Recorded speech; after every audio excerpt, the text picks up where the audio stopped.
Hello.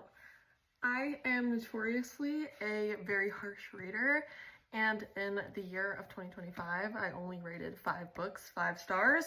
So I figured I would tell you guys which ones I did rate 5 stars. Starting off the year strong with Scythe by Neil Shusterman. This book pretty much changed the trajectory of my life. This is a sci-fi book, and the premise is very weird, but also very up my alley. It is about a world where they have conquered death and you literally cannot die. So you have these scythes that go around and kill people to keep the population in check. Next, we have a pretty controversial one, and that is The Conditions of Will by Jessa Hastings.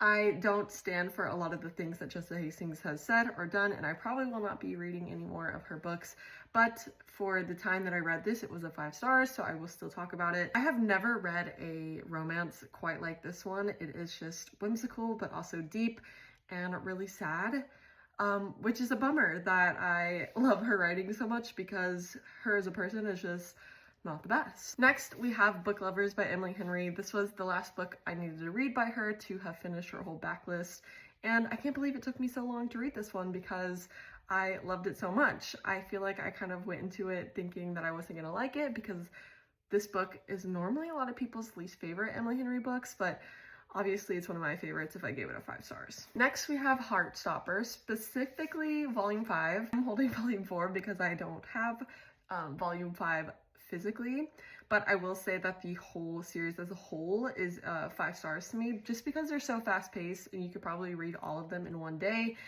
I think that it is fair to give the whole series a 5 stars. I love this graphic novel. I love these characters. They are just so precious. And then last but not least, we have Powerless by Lauren Roberts. I don't know what took me so long to read this one, and I'm very sorry to myself for taking so long because I loved this book so much. It is a very Hunger Games-esque book, but there's also a lot more that goes into it that is very separate from Hunger Games, which I think made it a little bit more higher of a rated book in my opinion. I love Peyton as a female main character. I think she's just so badass, but I also love Kai. Obviously, I feel like who doesn't love Kai?